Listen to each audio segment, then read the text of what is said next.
is just fantastic.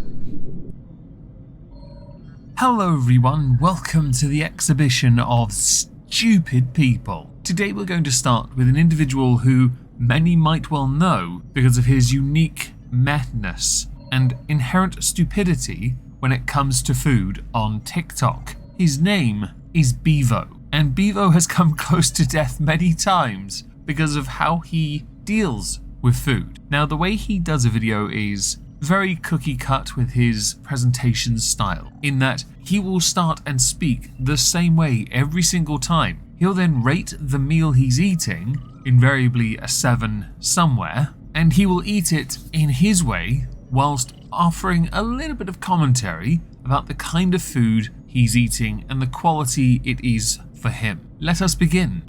Breakfast, you know the rules. This I'm in my calf Canterbury. I'm with Sophia. Sophia's got a bacon sandwich. I've got the all-day breakfast. We've got bacon, beans, fried slice, egg, sausage, and mushrooms. Ketchup all over. Big up the breakfast. Can you tell that Bevo is hip and down with the young folks, everyone? Bevo is a fascinating case study of somebody who has risen to a level of notoriety, mostly because of one stupid thing they do all the time. Big up Canterbury, big up King Henry VIII, because I like calling it King Henry VIII land. Egg. We can do this in one, we ain't got to chew this. Big up the eggs. So I'll give it a 6. Firstly, and there are a couple points here that need to be raised, you should always, as a public service announcement, chew your food. You may say you don't need to, but you're hardly in a hurry to leave the establishment, so swallowing it without chewing it seems a bit redundant. The next point is, how on earth do you grade an egg? A fried egg no less. The suitable response could of course be, omelette is better. You're right. But you know what's better than omelette? Omelette du fromage. Let's have another go. 6 out of 10.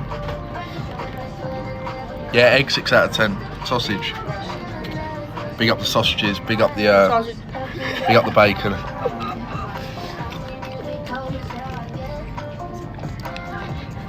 Yeah, not bad. I'll give it a 7. Big up the free-range chickens. Mushrooms. Give it a 6 out of 10. Now, as amusing as this all is, I don't quite understand this, again, desire to have a few bites, a few chews, to then swallow. If all you're interested in is something that goes down in one and tastes great, I can think of something that's high in protein, there's a reasonable amount of salt in it. If you get enough of it, you smash your daily intake. And since you are pro at swallowing, you might find this a bit more to your liking. I'm of course referring to porridge and nothing else. Fried slice, big up the grease, big up the spots. Big up getting fat. Big chewy. Again, for a 6. Last but not least, bacon. Sorry, Aggie. Big up, Aggie.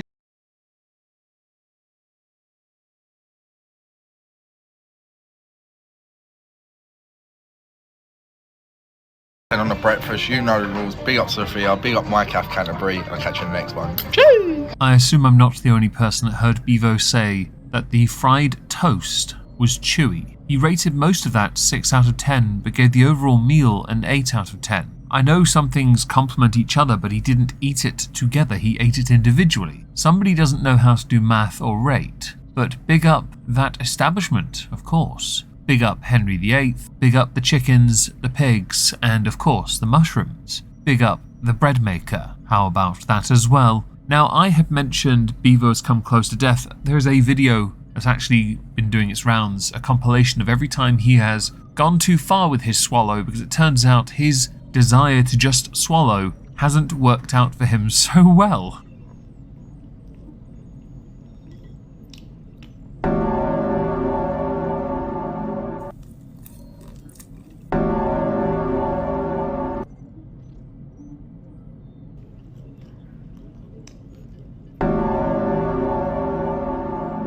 There is a TikToker, and I wish I could remember the name, who has an exceedingly large gullet, and they can just neck any drink put in front of them. because of the way their esophagus goes. Bevo does not have this gullet. He does not have this potential. He just believes that that is the correct way to eat, yet he's not in a hurry to do anything beyond make TikTok videos of him nearly choking on French fries and sausages, which he might find a market for in Ibiza when he's older and TikTok dries up. There are some novelty acts out there after all. If you have to hunch really far forward while still maintaining the swallow to firm it, as it were, to send it, chances are you are not doing it properly. Just saying, you should tilt your head back, maybe apply some lubricant. Now you have been memed, Bevo, to high hell, and I'm going to show a clip of that.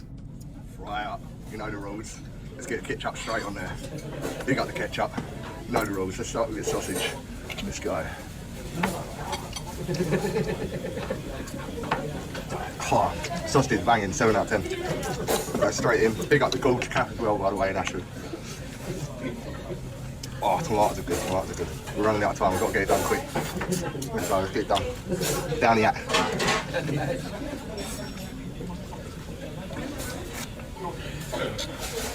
Oh, banging, 7 out of 10.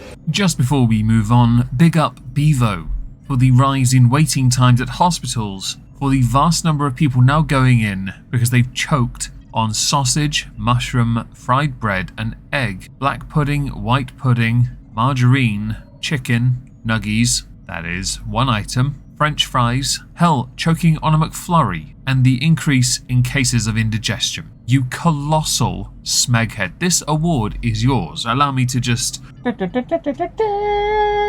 You are a absolute big up the smeghead. You know the rules. A 7 out of 10. So next, Amber Heard, as is often the case, on-off, trending on Twitter. This time, though, is because of Vice. Vice are dropping a new Johnny Depp hit piece where Elaine Bredehoft blames Amber Heard's loss on you, the peasantry, the plebeians, the oikory. This is the same lawyer who fumbled her words while defending Amber Heard, got 15 minutes of fame afterwards, admitted Amber Heard couldn't pay her own legal fees, and still tried to make money out of it for herself. I'm trying. Perhaps I should show you a clip from Vice. Hopefully they won't copyright claim this, because it's quite important for context, so you now know why it's all your fault. He developed this fan base that just adores him unconditionally. They will blame whoever he might have done something wrong to. It's their fault, they asked for it. Well, Amber, what did you do to cause him to hit you? You must be the bad person here. And that's the way they thought. About 95% of the social media wasn't just anti-Amber, it was with a purpose to annihilate Amber. But we should also include, because we here are renowned dickheads, context of women who witnessed Amber Heard's intense temperament, her ABUSIVE nature. She was spitting in my face and telling me how dare I ask for the salary I was asking for. Miss Heard was aggressive towards her traveling companion. She had reached up and grabbed her arm and pulled a necklace off. And of course, some of her stellar acting to really drive home the point that she is nothing more than a fraud. Why can't he look at me? I survived. I survived that man, and I'm here and I'm able to look at him.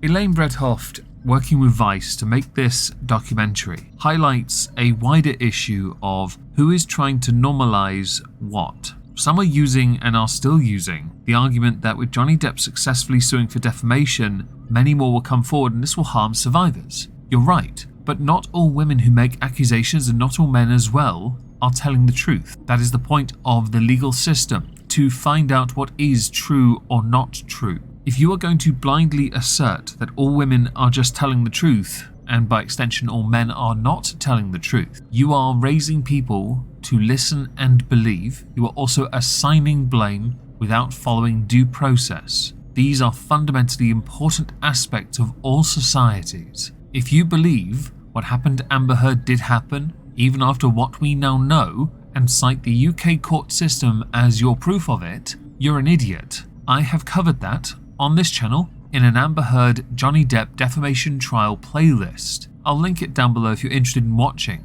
I go through that UK trial. They didn't confirm it did happen, they said high probability of. That is not proof of at all, just probability being balanced. No evidence to support it. In the US court, they proved he was defamed because of a Washington Post op-ed that she wrote about him without using his name, but it destroyed his career in the process. As a consequence, her career is destroyed. Elaine Bredhoft, you are a grifter who is using the last scraps of attention to make as much money as you can to also blame society for what happened in a courtroom. So next we go to HBO host John Oliver, who has recently decided to make an offer to one of the Supreme Court justices called Clarence Thomas. The offer is $1 million a year to get off the Supreme Court. It also comes with a condo on wheels worth $2.5 million.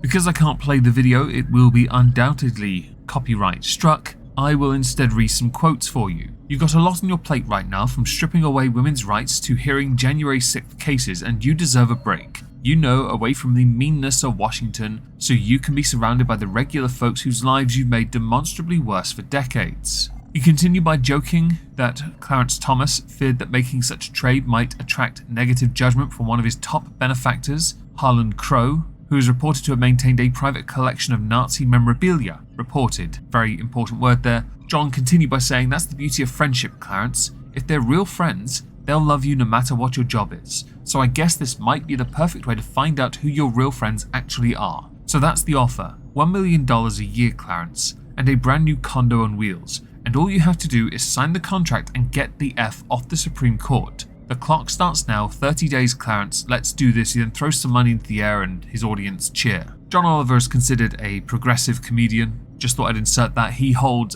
very left-leaning views and he gets a lot of flack for some of his stances. Clarence Thomas is under a lot of scrutiny right now because he did not disclose a lot of donations that he had received over the years. This would include vacation travel, real estate for his mother, school fees for a family member to be paid off, and had been provided a loan to buy a luxury motor coach. He'd also been quite vocal in complaining about the need to raise Supreme Court justices' salaries. His impartiality is under a fair amount of scrutiny as well because obviously he is a conservative. He is currently listening to arguments about whether or not Donald Trump, because he'll get demonetized if I say that name, can be removed from states' ballots in the presidential election. He has been asked to recuse himself from matters pertaining to the event on January 6th, US Capitol thing, the insurrection, as it is sometimes known. Responses on Twitter though to this offer. Aidan Paladin. I know this is supposed to be a joke, but this is a foreign agent, to be fair, a naturalized US citizen,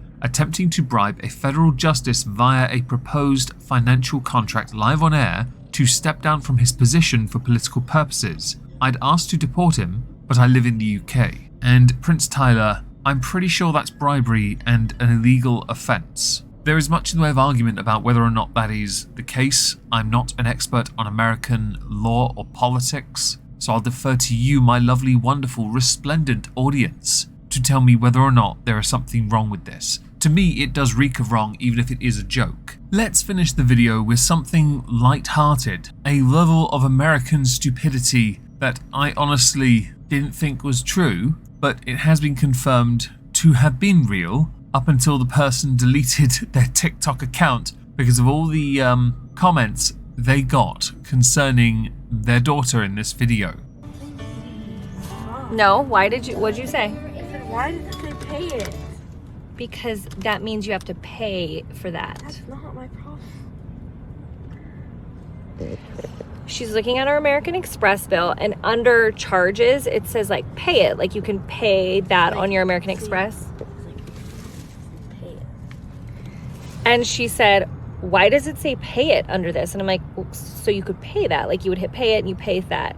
And she said, why does it say that on mine? That's not my responsibility. When I moan that there should be a basic level of economics taught to children, things like this are why. Because you have to be a special level of stupid to think that because you've bought it on a credit card, suddenly that is paid off. As if what, society's gonna cover it for you? How dumb are you? I know a lot of people have credit cards, and I know a lot of people that don't have credit cards. Some because they just don't want that in their life. I have one because I need active credit. It's good for your credit rating. Helps if I ever decide to get a loan, which is unlikely at my age now. I'm far too old, of like 12 million years old. But just because you've put it on a credit card does not mean you are free of responsibility to actually pay it off. You haven't bought it. You've essentially taken out a loan. You donut. Like, I already bought it, so why would I have to pay for it again? You're not paying for it again. You're paying because you pay for it on a credit card. But the credit card is like unlimited, right? I'm so confused, like actually. It's unlimited, but you have to pay that bill, yes. But I already bought it.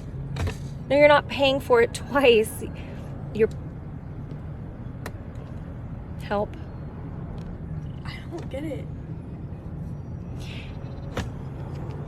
Do forgive me for being a backseat parent here, even though I myself am not a parent, but it is possible, highly likely in fact, that your child does not understand the concept of credit. They think the card is a bank account and suddenly they have savings in it that just magically make it disappear. There is some blame here to be assigned to the education system and yourself, of course. But at the same time, your child's a moron. They are not going to go very far, and I highly recommend you take the credit card away before they buy something really big and dumb and you have to foot the bill for it. Also, keep them away from video games. I have a feeling they'd be the type to pay for a lot of microtransactions. In fact, just don't let them near money, unless it's hard cash, until they understand. Without it, this might be another damning statement of the whole cashless era we're entering. It's a real eye-opener, isn't it?